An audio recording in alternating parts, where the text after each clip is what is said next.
All types of phrase, সব ধরনের phrase.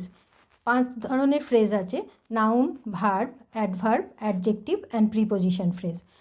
এখানে একটা সেন্টেন্স দেওয়া আছে, my brother is flying a red kite in the roof. আমার ভাই ওড়াচ্ছে একটা লাল ঘুড়ি ছাদের মধ্যে।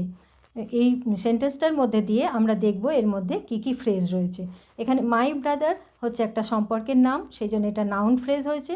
ইজ ফ্লাইং, ইজ দিয়ে একটা অ্যাকশন ভার্ব রয়েছে, কাজ বোঝাচ্ছে, সেই জন্য এটা ভার্ব ফ্রেজ হয়েছে।